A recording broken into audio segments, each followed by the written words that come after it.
छोटे से गांव में किशन नाम का किसान रहता था, जो बहुत बड़ा शिव भक्त था। वह रोज मंदिर जाता, शिव जी को बड़ा ही मानता था। इस साल बारिश न होने के कारण किशन की सारी फसल खराब हो गई। जानकी, मुझे तो कुछ समझ नहीं आ रहा। हमारे पास तो अब कुछ नहीं बचा। फसल भी खराब हो चुकी है। इस साल बारिश ही नहीं हुई। अब हम क्या करेंगे? आप एक काम क्यों नहीं करते? जमींदार के कुएं में बहुत पानी है। आप उसके पास जाइए और उससे पानी मांगिए। उनका और हमारा खेत आस पास ही है। हमारे खेत को अगर पानी मिल गया तो सब ठीक हो जाएगा। जानकी, तुम तो जमींदार को जानती हो। तुम्हें लगता है वह हमें पानी देगा? बिल्कुल भी नहीं। यहाँ बैठकर सोचने से कुछ नहीं होगा। मांग कर तो देखिए, हो सकता है पानी देने के लिए हाँ कर दे। आप जाएंगे नहीं तो पता कैसे चलेगा? ठीक है जानकी, तुम रहती हो तो मैं बात करके देखता हूँ।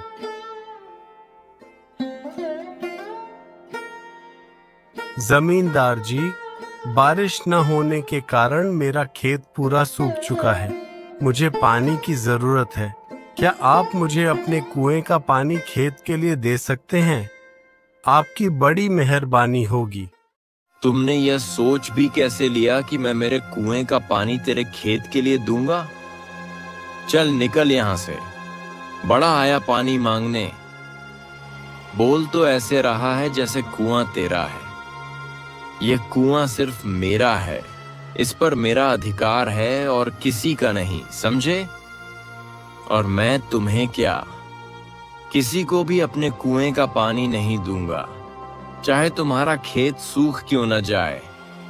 मुझे इससे कोई मतलब नहीं। निकल यहां से।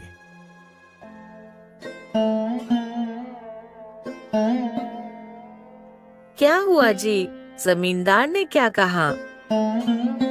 वही जानकी जो मुझे लगा था। मैंने तो तुमसे पहले ही बोला था कि वह नहीं मानने वाले। अब हम क्या करेंगे?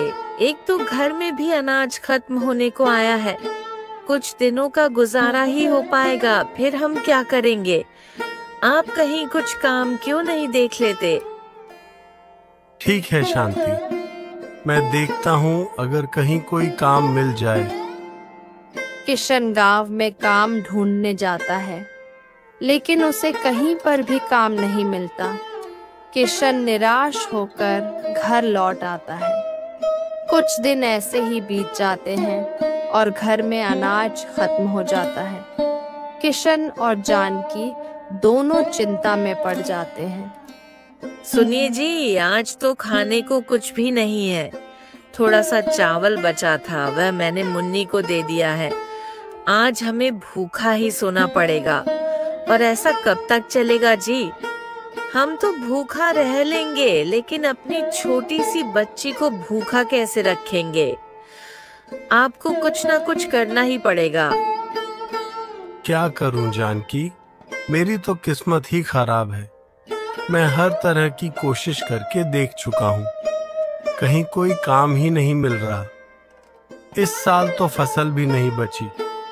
पता नहीं अब कैसे गुजारा होगा। माँ, मुझे पकौड़े खाने हैं, बहुत भूख लगी है, बना दो ना। बेटा थोड़ी देर रुक, मैं बना देती हूँ, तब तक तू खेल। मुन्नी चली जाती है। मैंने इसे हाँ तो कह दिया, लेकिन पकौड़े बनाने के लिए घर में तो कुछ भी नहीं है। कहाँ से बनाऊंगी? ये सारी बातें हमारी छोटी सी बच्ची को थोड़ी समझ आने वाली है। वह तो ना समझ है। आप एक काम करिए, जंगल जाकर लकड़ियां ले आइए और आप उन्हें बेच आइए। थोड़े पैसे मिल जाएंगे तो आते समय सामान लेकर आइएगा। ठीक है जानकी, मैं जाता हूँ। किशन दिन भर लकड़ियां बेचता है तो उसे थोड़े बहुत पैसे मिल जाते हैं। उन पैसों का वह सामान ले लेता है और अपने घर की ओर निकल पड़ता है। माँ, पिताजी कब आएंगे? मुझे बहुत भूख लगी है। बस थोड़ी देर बेटा, पिताजी अभी आते ही होंगे। माँ, देखो देखो, पिताजी आ गए। जानकी, मैं सामान लेकर आया हूँ और जो मुन्नी कहती है उसे बना कर दे दो। जानकी खाना बनाती है। सब खाना खा लेते हैं। 2-3 दिन ऐसे ही गुजर जाते हैं। अब किशन की लकड़ियां बिकनी कम हो जाती हैं। एक दिन तो ऐसा आता है कि किशन की लकड़ियां बहुत कम बिकती हैं। उसे ना के बराबर पैसे मिलते हैं। वह बहुत परेशान हो जाता है। क्या करूं? आज जानकी ने तो आटा लाने के लिए कहा था। आज तो पैसे बिल्कुल ना के बराबर मिले हैं। घर में खाने का सामान कैसे लेकर जाऊंगा? जानकी और मुन्नी मेरा राह देख रही होंगी। किस मुंह से घर जाऊं? यही सोचते सोचते किशन घर चला जाता है। किशन का उतरा हुआ चेहरा देख जानकी पहचान जाती है कि आज की शाम को इतने पैसे नहीं मिले कि वह सामान ला सके। जानकी किशन से कहती है, आप इतनी चिंता मत कीजिए। मैंने मुन्नी के लिए थोड़े से चावल बना दिए थे, उसने खाना खा लिया है। रही हमारी बात, हम तो भूखे भी रह सकते हैं, लेकिन बच्चे को भूखा नहीं रख सकते। इसलिए मैंने थोड़े चावल अलग से रख दिए थे। यह तुमने ठीक किया जानकी, लेकिन कब तक ऐसा चलता रहेगा? हमारी यह गरीबी कब मिटेगी? कभी खाने को मिलता है और कभी नहीं मिलता। दूसरे के बच्चों को देखता हूँ तो मेरा मन दुखता है। मैं अपनी बेटी के लिए नए कपड़े तक नहीं ला सकता, नहीं उसके लिए नए नए खिलौने ला सकता हूँ। वह जब भी कोई चीज मांगती है तो मैं उसे बहाने बनाकर टाल देता हूँ, लेकिन मुझे बहुत बुरा लगता है। मैं कैसा बाप हूँ जानकी, जो अपनी इकलौती बेटी के लिए भी कुछ नहीं कर सकता। मुझ पर लानत है। मुझे अपने आप पर शर्म आती है। किस्मत मेरा साथ क्यों नहीं देती जानकी? आज मैं पैसे नहीं ला पाया तो तुम्हें मेरी वजह से भूखा सोना पड़ेगा। आप इतनी चिंता क्यों करते हो? आज ना कल सब ठीक हो जाएगा। इतनी चिंता मत कीजिए, दिन तो बदलते रहते हैं। आज हमारे पास भले ही कुछ ना हो, लेकिन आप देख लेना, एक दिन हमारे पास सब कुछ होगा। हमारी मुन्नी को किसी चीज की कोई कमी नहीं होने देंगे। तभी उनके दरवाजे पर एक आदमी आकर बोलता है, अरे किशन, सुनते हो भाई? एक काम था, करोगे? हाँ बोलिए ना भाई, क्या काम है? जरूर करूँगा। क्या तुम आज रात मेरी खेती पर रखवाली करोगे? वो क्या है ना, मेरा मजदूर आज काम पर नहीं आने वाला है। वह बाहर गया है, तो तुम आज के लिए रखवाली कर सकते हो। उसके लिए मैं तुम्हें पैसे भी दूंगा। क्यों नहीं, जरूर करूँगा। वह आदमी किशन को कुछ पैसे देकर वहां से चला जाता है। किशन वह पैसे देखकर खुश हो जाता है। यह तो बहुत अच्छा हुआ। हमें इस वक्त पैसों की बहुत ज्यादा जरूरत थी। हाँ जानकी, तुम बिल्कुल सही कह रही हो। मैं कुछ सामान लेकर आता हूँ, तुम जल्दी से खाना बना दो, फिर मुझे उसके खेत भी तो जाना है। और रात के समय वह उस आदमी के खेत में चला जाता है, जहां वह फसल की रखवाली करता है। तभी एक आदमी वहां भागता हुआ आता है और किशन से टकराकर नीचे गिर जाता है। किशन उसे उठाने की कोशिश करता है। तभी एक सेठ वहां पर आ जाता है और बोलता है, बहुत बढ़िया भाई जो तुमने इसे पकड़ लिया।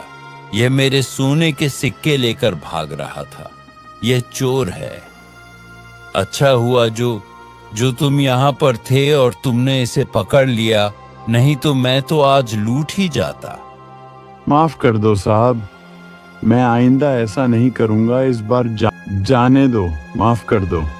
तुझे माफ कर दूं? बिल्कुल भी नहीं। तूने तो आज मुझे बर्बाद करने की सोची थी और मैं तुझे माफ कर दूं? सुनो भाइयों, ले जाओ इसको और पुलिस के हवाले कर दो। यह लो किशन, इसमें से कुछ सिक्के तुम रख लो, यह तुम्हारा इनाम है। किशन को भी उन सिक्कों की बहुत जरूरत थी, इसलिए किशन खुशी खुशी वहां सिक्के रख लेता है। वह आदमी वहां से चला जाता है। किशन सोचता है, यह तो बहुत अच्छा हुआ कि मुझे ये सिक्के मिल गए। मुझे इन सिक्कों की बहुत ज्यादा जरूरत थी। इन सिक्कों से मैं कुछ न कुछ करके अपने घर का गुजारा कर ही लूंगा। किशन ने घर जाकर सारी बातें जानकी को बताईं। जानकी भी यह सुनकर बहुत ज्यादा खुश हो गई। सुनिए जी, मैं क्या सोच रही हूँ, हम इन सिक्कों से ना एक गाय खरीद लेते हैं।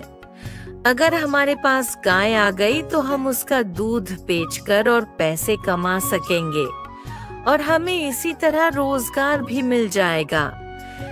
फिर हमें धन की तंगी नहीं आएगी। हमारे पास रोज पैसे आएंगे और हमारे गांव में एक ही तो दूध वाला है। वह भी कभी आता है तो कभी नहीं आता। गांव के लोगों को दूध ही नहीं मिल पाता क्योंकि हमारे गांव में बहुत ही कम लोगों के पास गायें हैं। तो मुझे लगता है हमें दूध का ही व्यापार करना सही रहेगा। तुम ठीक कहती हो जानकी, मैं कल ही जाकर गाय खरीद कर लाता हूँ। किशन दूसरे ही दिन जाकर गाय खरीद कर लाता है और उसका दूध निकालकर बेचने लगता है। किशन के पास ग्राहक आने लगते हैं और उसे अच्छे खासे पैसे मिलने लगते हैं। सच में किशन, तुम्हारे यहाँ का दूध बहुत शुद्ध और गाढ़ा होता है। नहीं तो वह दूसरा दूध वाला तो दूध कम, पानी ज्यादा मिलाता है। हमने तो उससे दूध खरीदना ही बंद कर दिया। आज से रोज हम तुम्हारे यहाँ ही आएंगे और यही दूध खरीदेंगे। किशन ये सब देख बहुत खुश हो जाता है। यह सारी बातें दूसरा दूध वाला सुन रहा होता है। उसे किशन पर बहुत गुस्सा आता है। वह सोचता है, इस किशन की वजह से मेरे सारे ग्राहक मुझे छोड़कर इससे दूध ले रहे हैं और इसकी कमाई भी बढ़ती जा रही है। अगर इसका धंधा ऐसे ही चला रहा तो मैं तो बर्बाद हो जाऊंगा। कोई मुझसे दूध नहीं खरीदेगा। और यह बेवकूफ कहीं का, क्या जरूरत है लोगों को शुद्ध दूध देने की। इसके शुद्ध दूध की वजह से ही लोगों ने मुझसे दूध खरीदना बंद कर दिया है। मुझे इसका कुछ न कुछ करना पड़ेगा।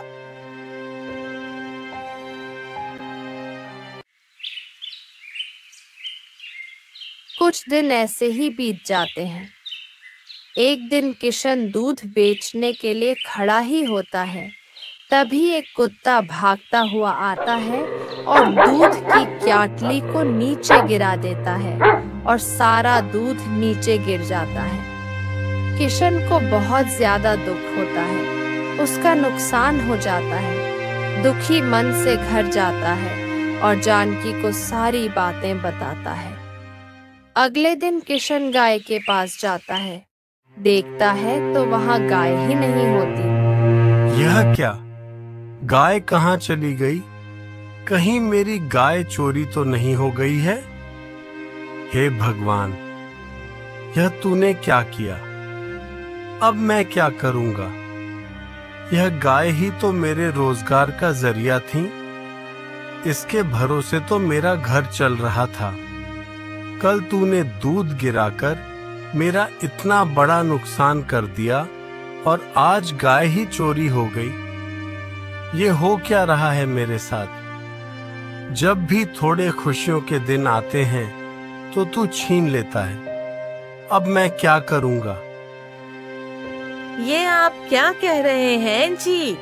इतना बड़ा नुकसान, ये क्या हो गया? अब हमारा क्या होगा? कुछ नहीं जानकी, हमारा नसीब ही खराब है। ऊपर वाले ने मेरी भक्ति का मुझे यह सिला दिया है। मैंने उसकी बहुत भक्ति की है ना, और करता भी हूँ। शायद यह उसी की सजा है। जो भी उसकी भक्ति करता है वह उसे सजा देते हैं, जैसे मुझे दे रहे हैं। मुझे थोड़ी सी खुशी मिली थी, वह भी उनसे देखी नहीं गई, मुझसे छीन ली। जब भी कुछ करने जाऊं सब उल्टा होता है। आप ऐसी हिम्मत हार जाएंगे तो हमारा क्या होगा? हम तो आपके ही सहारे हैं ना। हिम्मत रखिए, एक न एक दिन सब कुछ ठीक जरूर होगा। कुछ दिन ऐसे ही बीत जाते हैं। किशन को जमींदार के खेत में मजदूरी का काम मिल जाता है। किशन और जानकी दोनों ही उसके खेत में मजदूरी करने जाते हैं।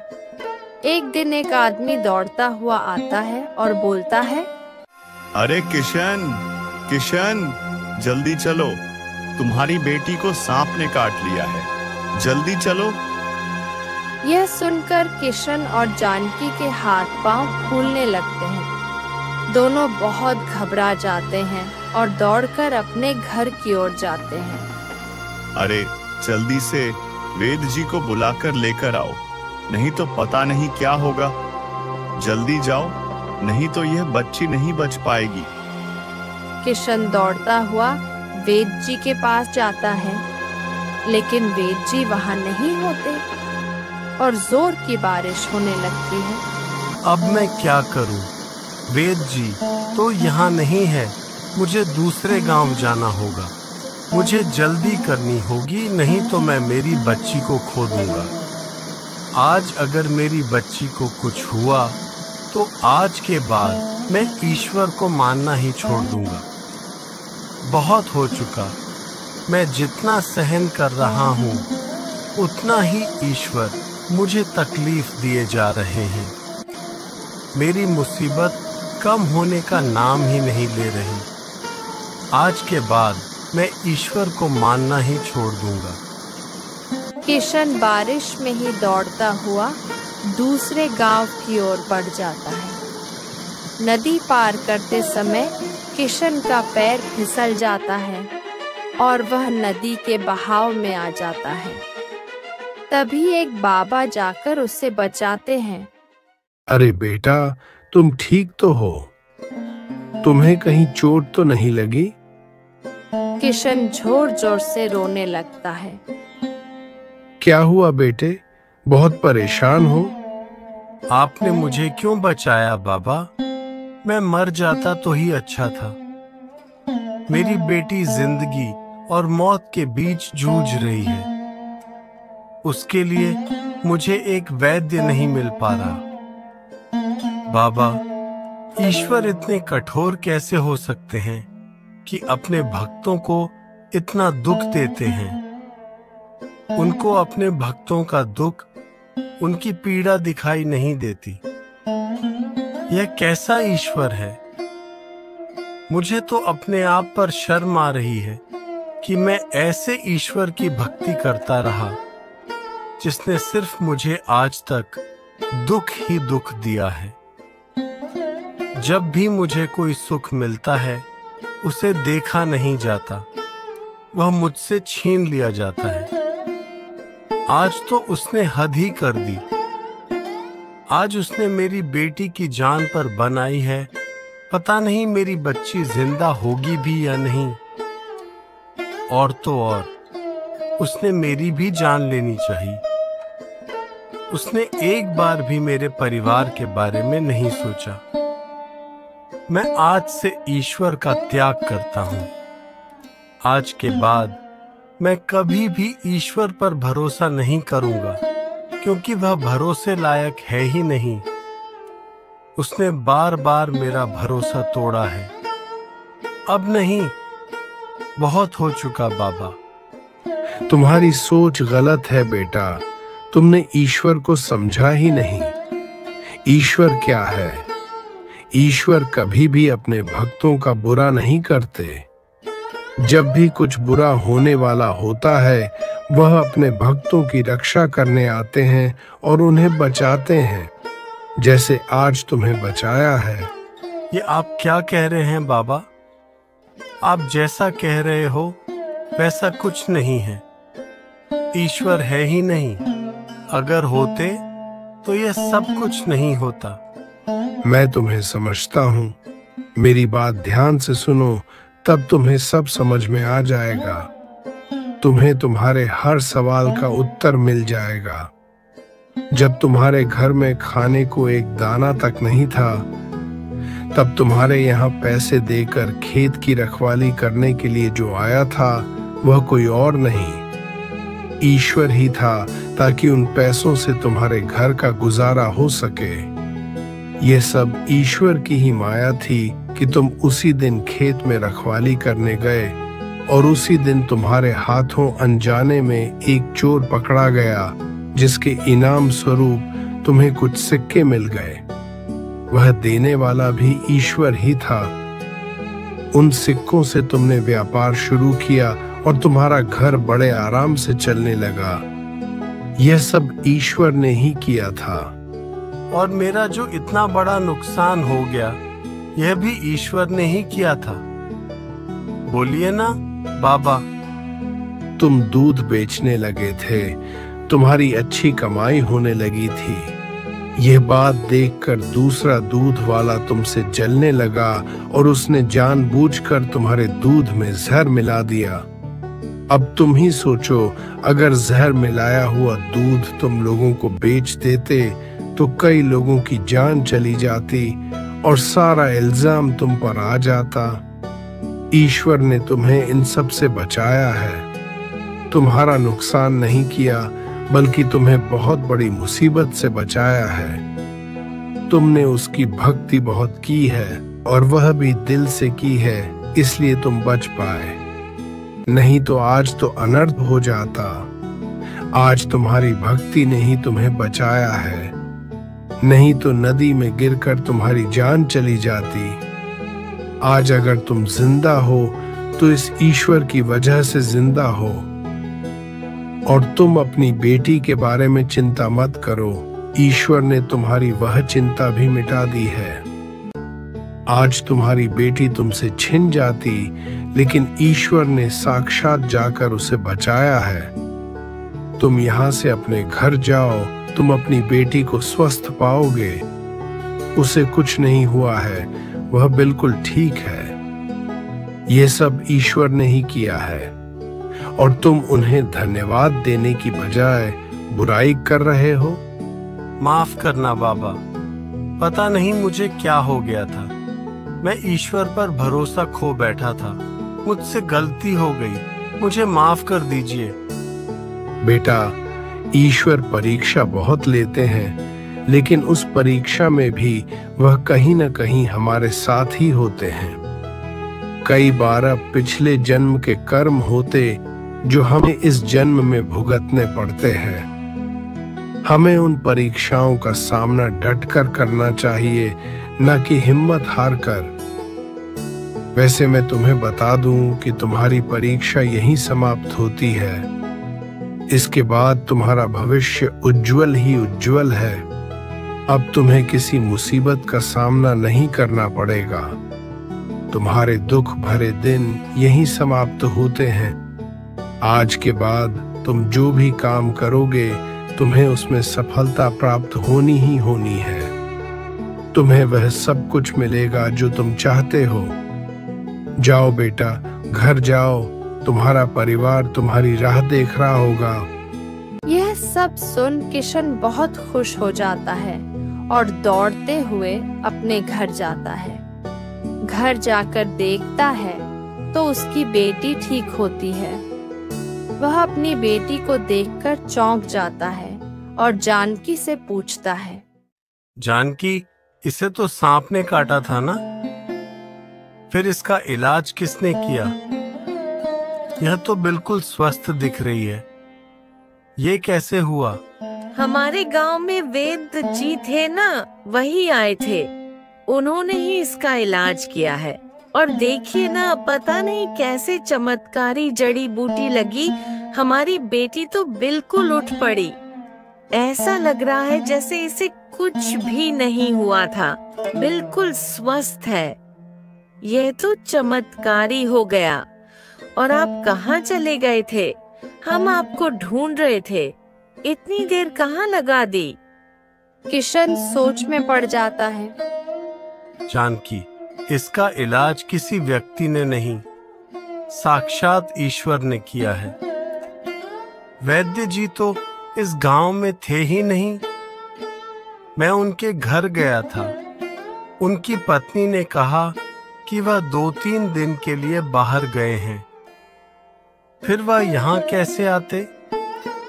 यह इलाज करने वाला ईश्वर ही था। मैं समझ ही नहीं पाया जानकी।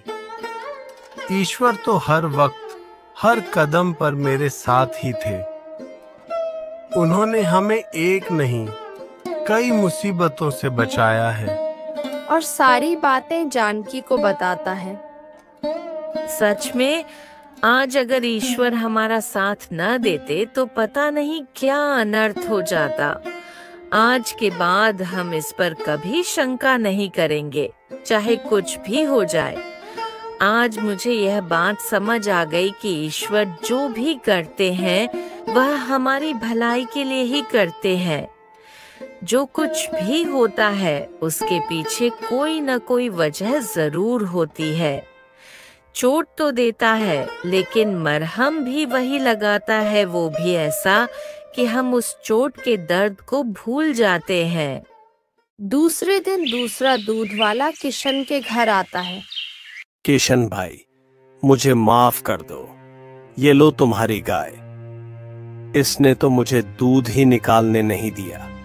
मैं लालच के मारे इसे लेकर गया था। सच बताऊं तो मुझे तुमसे जलन होने लगी थी। मुझे माफ कर दो। मैंने तुम्हारे साथ बहुत बुरा किया। कोई बात नहीं। आखिर तुम्हें एहसास तो हुआ।